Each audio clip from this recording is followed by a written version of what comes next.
My name is Mark Jessup. I'm a longtime friend of Dunwoody. My father was a 1953 graduate of the Printing and Graphics Technology Department.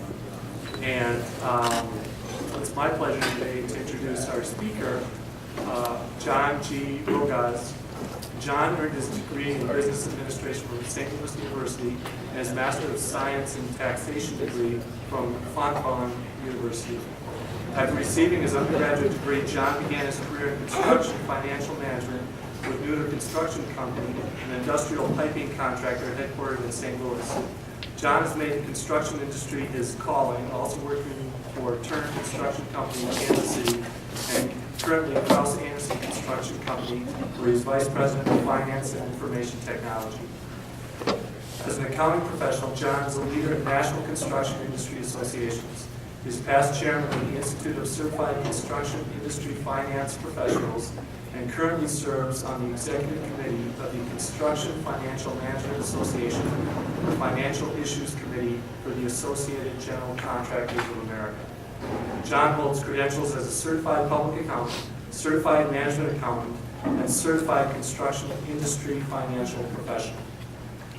With his passion for mentoring tomorrow's construction industry leaders, John serves as a mentor in CFMA's National Mentoring Program and is an adjunct instructor at the University of St. Thomas and Dunwoody College of Technology. Please join me in welcoming John Rogoz. Thank you, Mark. And thank you, Dunwoody students and alumni and friends. It's great to be here. As Mark mentioned, I do teach a class here at Dunwoody called Construction Accounting. And one of the things I tell my class the first night of class is, I'm not here to turn you into accountants. Right? If you wanted to be an accountant, you would be in an accounting program and not a construction management program. And so the same thing holds true here this morning. I'm not here to turn anybody into an accountant. I have a PowerPoint slide. Doesn't have any spreadsheets or financial ratios or anything in it, so don't worry about that. I'm not going to talk about debits and credits. I'm not going to talk about liabilities and equity, but I am going to talk about assets, and one asset in particular. And that's the human asset that we all have in our companies, the people that build our company, the people that make our company successful. And this morning I'm going to focus on those people that are in the accounting department and in our operations department. Those are the people that I think that we really need to work in order to bridge that divide between those two departments to become successful. So, as Mark mentioned, one of my passions is developing tomorrow's construction industry leaders. Here's a picture of I'm Vice President at Kraus-Anderson Construction. Here's one of the pictures of our last summer's interns. And when I talk about developing tomorrow's construction industry leaders, and coming from the accounting side, I've been in the construction industry my entire career, but coming from the accounting side, I'm not just talking about developing those financial leaders that are in the construction industry. I work at developing all construction industry leaders. I do develop construction industry leaders that are on the finance side through my industry associations, the Certified Construction Industry Financial Professional organization that I was a chair for. But I also build and develop those construction industry leaders that are in the engineering side, on the operations side. And I do that here at Dunwoody, teaching construction accounting. But I also do it inside the companies that I work at. And I'm going to talk a little bit about my experience in doing that this morning, how I've done that over the years, what I've been able to create within the companies that I work at to really get people excited about the construction industry and becoming a leader within the construction industry. One of the things we have to understand, though, in order to figure out how we develop those leaders is why the construction industry is so different than any other industry that we might see out in the business world. So, for example, in the construction industry, a lot of times that operations department is completely removed from the rest of the company when it comes to the administrative functions of that company. The operations department usually is going to be working out of remote job sites, not within the headquarters of the company's business. And every project within the construction industry is unique. There's never a project that's exactly the same as the previous one that you built. Creates a lot of challenges for people in the operations department. Creates a lot of challenges for the people in the accounting department. How do we identify risks within each project? And everyone is different because every project is going to have different risks. We also deal with long-term contracts often in the construction industry.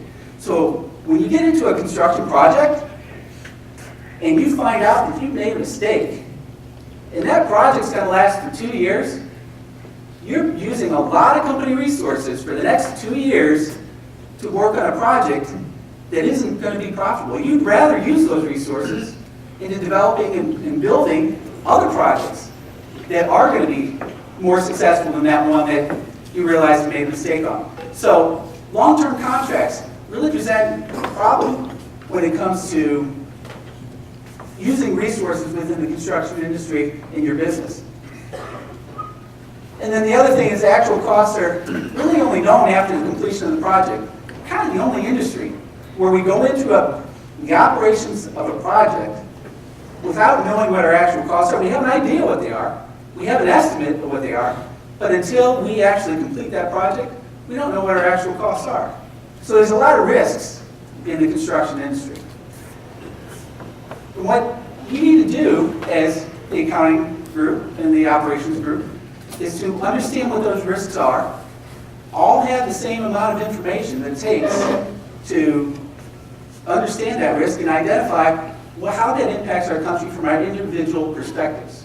You know, one of the managers I worked for at one of the companies in my experience told me that there's no such thing as a financial manager or an operations manager or a business development manager within the company. We're all risk managers because we all have to deal with risks. We just have a different perspective of how that risk relates to the individual tasks that we have within our job. So again, we have to take those risks, understand what they are, and then work as a team to figure out how it's going to impact our company. So let me talk a little bit about my experience. I graduated from St. Louis University. I worked my way through college by working at McDonald's. And I was really excited when I graduated. I had an accounting degree, I was going to work in a professional environment. I was finally an accountant out of school, really excited to start my career. I came on board with a company called Neuter Construction. They're an industrial piping contractor in St. Louis. And having that excitement was great, but you know, I realized how intimidating it was to go from the mundane world of asking, would you like fries with that? To understanding what this company even did. I mean, look at these pictures. It was a great, successful company, but I was an accountant. These pictures really were intimidating. Understanding what the operations of this company did was very intimidating for somebody that didn't have any construction background, that only was affiliated with the number side of the business, and didn't really understand the operations side at all. When I started at Neuter Construction Company, my first day, I went to the HR department, filled out my paperwork, and they showed me the accounting department where I would work. And the company was in a 2-story brick building just south of downtown St. Louis. A rather small building, but the accounting department was on the 2nd floor of the building. The rest of the company was on the 1st floor. So all of the operations, business development, the rigging department, everything else was on the 1st floor. Not only did I not know what the company did, I was completely disconnected from the rest of the company when it came to operations. So it was very difficult then to really bridge that gap and to work with the operations department because I didn't know what they did. They didn't know what I did. So it ended up being a situation where accounting, you do your thing, and operations will do ours. Just crossing our fingers, hoping the numbers came out good. And that's not a good business plan to have, right? Crossing your fingers to make sure, or to hope you make money.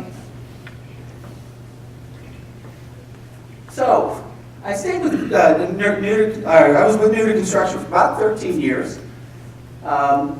Things got better. The reason there was that little bit of a disconnect was because of technology.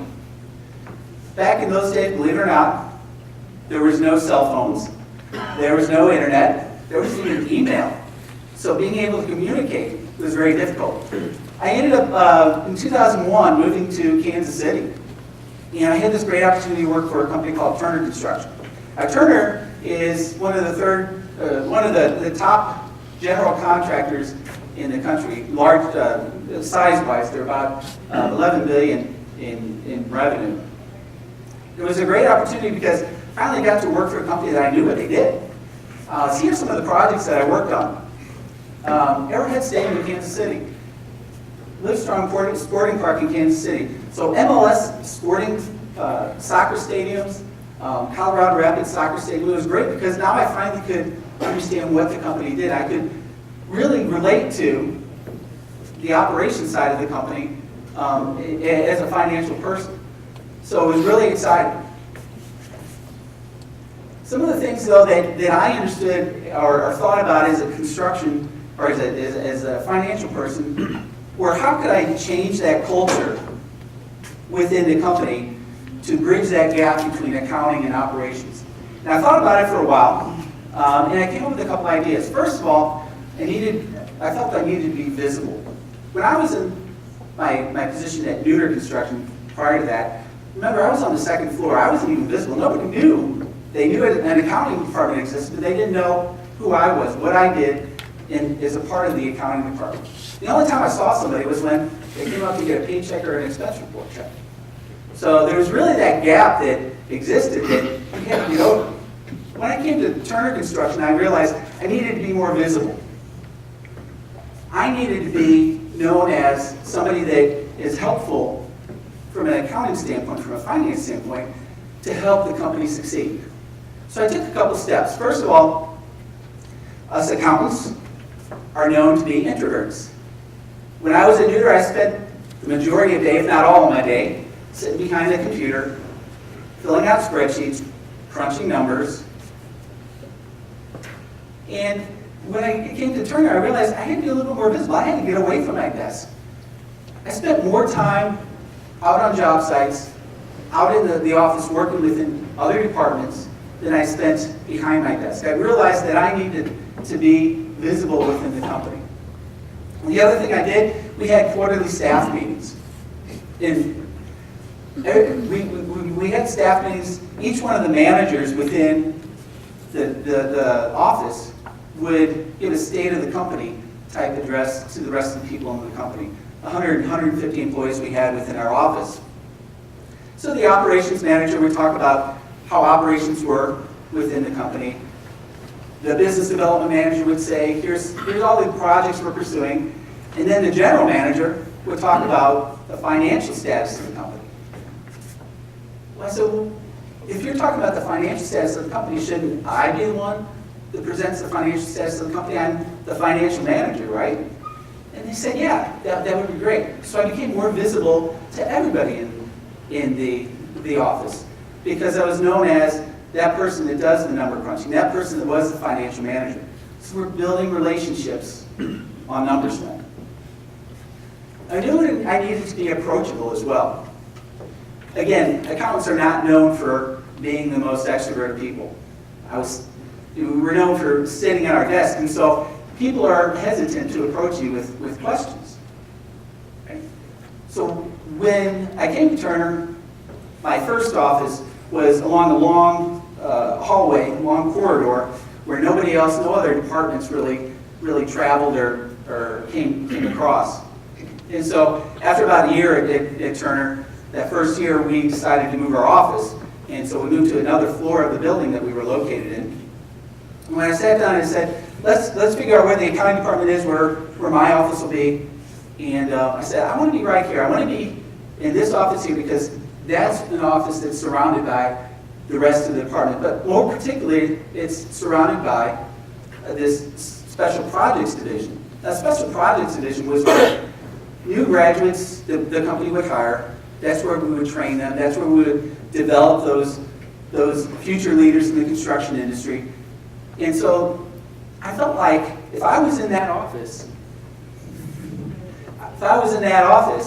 when I came in the morning, I would be in the middle of everybody that is our future leaders within this company, within the construction industry.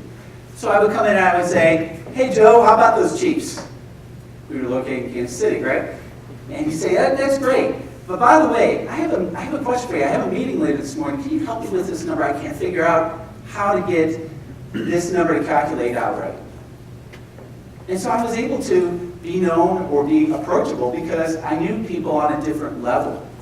I knew people differently than being a financial manager. So when I was able to talk to them in another sense or another way, they felt comfortable asking me questions about the financial problems or financial questions they had within their projects.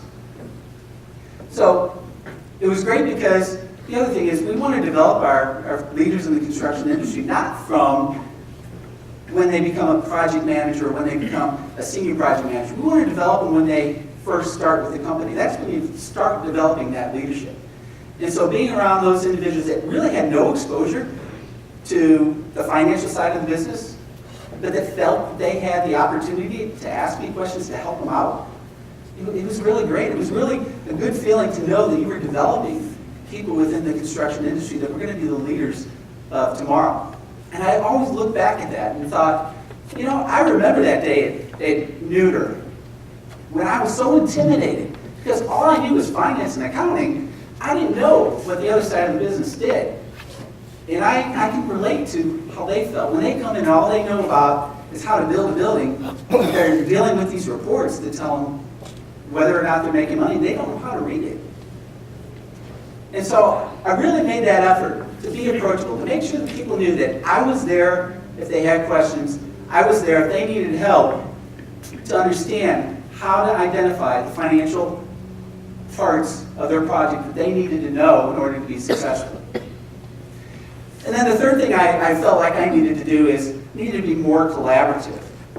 As a financial manager within the company, I needed to work with project teams in a collaborative way. When I say collaborative, let me give you an example. As somebody that has a strong background in accounting and tax, I've been through my fair share of IRS audits. I've never been greeted by an IRS auditor that comes up to me and says, hey, I'm Joe from the IRS. I'm here to help. The IRS doesn't help you out, right? So when I talk about being collaborative, I'm talking about going out to job sites. When I get to job sites, saying, I'm here to help. I'm going to take off my audit hat. I'm not here to tell you what you're doing wrong, what mistakes you're making.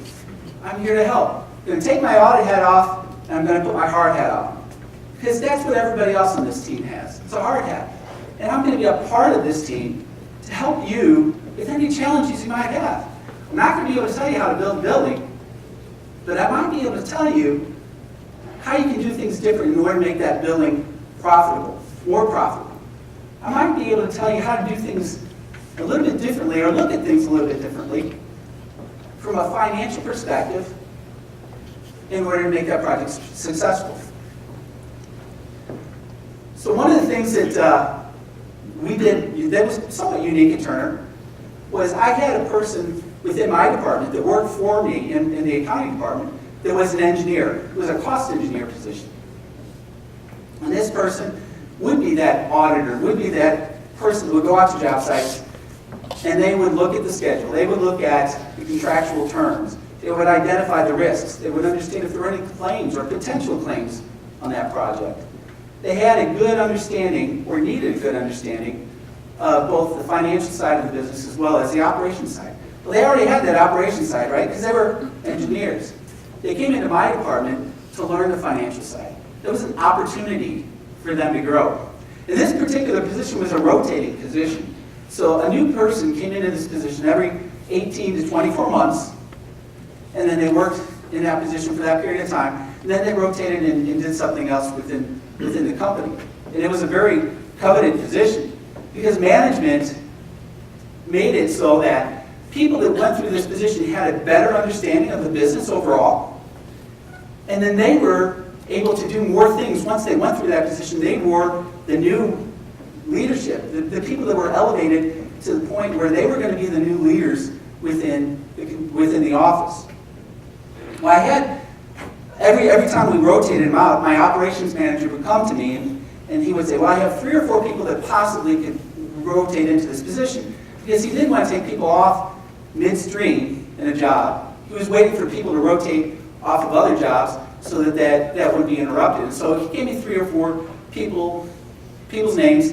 I would informally interview those people, kind of understand what they liked, what they didn't like, what they wanted to do in their career, what their goals were. And then I would decide on who the best fit in that position would be. Well, the one time that I did that, I interviewed 3 people for this position. The one individual that I interviewed, he said, you know, I really like working in more of a business environment. I like what I do. He was a superintendent on a project, but he said, it's not exactly giving me a big challenge. I know what I need to do. I know from my school what this job entails, and I've done it well. But I want to see the business side. And not only I want to see the business side, I'm going to work internationally. Turner was an international company. They had opportunities internationally to work on those types of projects. He said, I know that I need to know more about the business side than I know about the construction side if I want to work internationally. And this would be an opportunity for me to learn.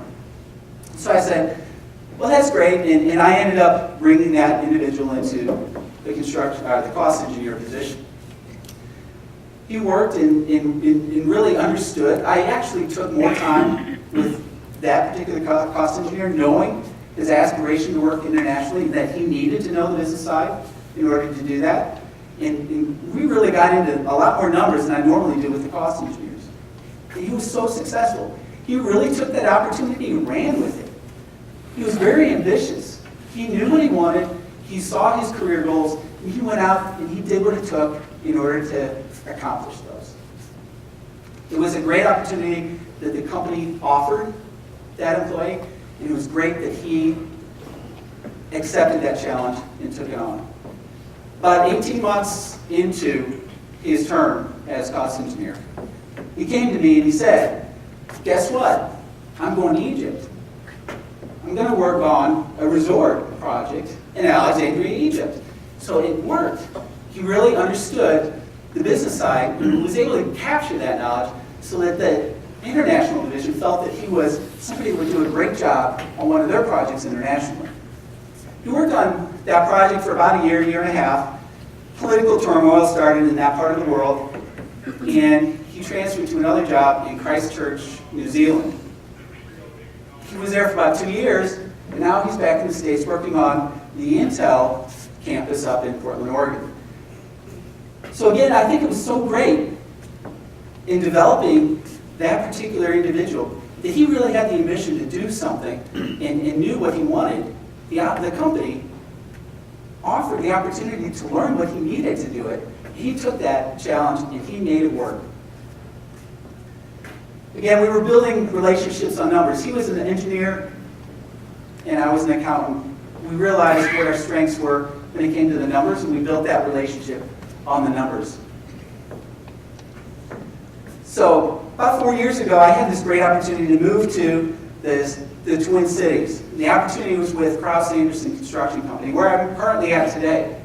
Some of the projects that I've been working or involved with in Kraus-Anderson is Health Partners Neuroscience Building, Chaska Fireman's Park Curling Club, and then we do a lot of K-12 education. So Alexandria High School is one of the projects we did very recently in that market segment. One of the projects we're currently working on that is really something great that I'm really proud to be a part of is the development of our block just east of here at 8th and Portland and 9th and 5th Avenue. So the Kraus-Anderson block is going to be the future home of the Kraus-Anderson headquarters. It's going to be on one quarter of the block. We'll have another part of the block on that faces Portland that's going to be a 17-story apartment building. And then there'll also be a hotel and a microbrewery on the block as well. And the entire block will have two levels of underground parking. So what a great, it's just like building Arrowhead Stadium, right? Not building Arrowhead Stadium, we're just renovations to it. But it's so great to be a part of projects that you really understand and can be a part of and understand what the company does. I knew coming across Anderson, I had that great experience at Turner. I understood how operations and accounting had to work together, especially on these big projects like this. So I knew what I had to do when I came to Kraus-Anderson to make it successful, to make sure that I was able to build a relationship on numbers here at Kraus-Anderson the same way I did it at Turner. So the opportunity is even greater when we develop our new headquarters. Some of the things we're doing at Kraus-Anderson that builds a relationship on numbers is we have a project accounting group, about 11 people, and each one of the project accountants are assigned a certain number of projects that they're responsible for. They do all of the accounting from start to finish on those assigned projects. Right now they're officed up in our Circle Pines office, which is about 18 miles north of our Minneapolis office. When we move into the new office, our goal is to get those project accountants integrated within the project teams that they work with. So they're not going to be located one part in one floor, like I was on the second floor at Neuter, different from the rest of the project team that they work with. We're going to take the project accountants and put them on different floors along with the project teams they interact with on a daily basis. It makes sense, right? Another thing we're doing is, and we've always done in the accounting group, is we have quarterly meetings. Every quarter, we have monthly meetings, but every quarter we take those monthly staff meetings and we go out to a job site. We have them on job sites with project teams. We'll have our accounting meeting, and then we'll have a member of the job staff show us around the project. It's a great way to integrate the accounting department into operations because the accounting department now gets to be a part of those operations and understand what we do, what the company does. And for that reason, every time when we hire somebody in the accounting department, we say, here's your desk, here's your email account, here's your key fob, get in the building, and oh, by the way, here's your safety vest, your hard hat, your safety glasses, because you'll go out to job sites. Because we want you to be a part of the operations side of our business. You're not an accountant, you're a risk manager, you're going to help us from an accounting standpoint manage the risk on the projects that you work on. You know, and it works both ways. One of the things that is so great about the ability to bridge that gap between operations and accounting is that people have opportunities. It increases the amount of opportunity that people have. I hired a project accountant when I came to Turner, or when I came to Kraus-Anderson. Just had graduated from the University of St. Thomas. He came into the project accounting group, did a fantastic job. Was a project accountant for about a year and a half. Came to me and he said, you know, I've been out to job sites and I've worked with the project managers. I don't know if I'm really interested in being a project accounting anymore, in project accounting anymore. I think I want to be a project manager. I've learned so much from the engineers on the projects I've worked for. I think that's my career goal. That's my career path. So what do? We put him into a construction management degree program. He earned his certificate in construction management. And today he's an assistant project manager on one of our projects. Now a lot of people were like, what are you doing? You're letting all your people go. You're letting all your good people go from the accounting department into other departments. I said, well, that's what they want to do. I think it's great because we're bridging that gap between accounting and operations. He wouldn't have that opportunity if he didn't know what operations did. I think it's great. One of the other things we did when I came on board at Kraus-Anderson, we had an accounting computer system. Our information technology systems were completely separated when it came to accounting and operations. Since about 3 years ago, we started looking into enterprise resource, or ERP systems, enterprise resource planning systems. And what those kind of systems do are they're used for both operations and accounting. So when the operations department does something for their jobs, forecasts or projects what the cost is going to be on their jobs, the accounting department immediately knows what that is because the ERP system then it instantaneously feeds that information into the accounting side of that information technology system. What we were doing prior to that was we had an accounting system where we took spreadsheets or documents, hard copy documents, or we could use some type of Excel spreadsheets and manually have to upload the information into our accounting system. So two different systems. Not only are we working together as a group, human resource-wise, operations people and accounting people talking together, but our systems, our information systems, are working in the same way now. So it's a couple of things that we've done within within Kraus-Anderson. The last thing I want to talk about is the internship program. So I showed you the picture of our interns that we had last summer at Kraus-Anderson. When I came on board at Kraus-Anderson, the company's had an internship program for quite a while, but it's always been operations side. It's always been engineers and construction managers that we hired those interns for. I said, we're trying to be one company. We're trying to bridge that gap, build those relationships on numbers between accounting and operations. Let's have accounting interns because, people learn in different ways, and one of the best ways to learn about another person's job is to learn from your peers. And so we have accounting interns now. Last summer we had 2 accounting interns, and we're expecting to have 2 more this summer. And it's great to have interns because we're starting to develop those leaders in the construction industry from the start, from the ground up, not waiting till they're project managers.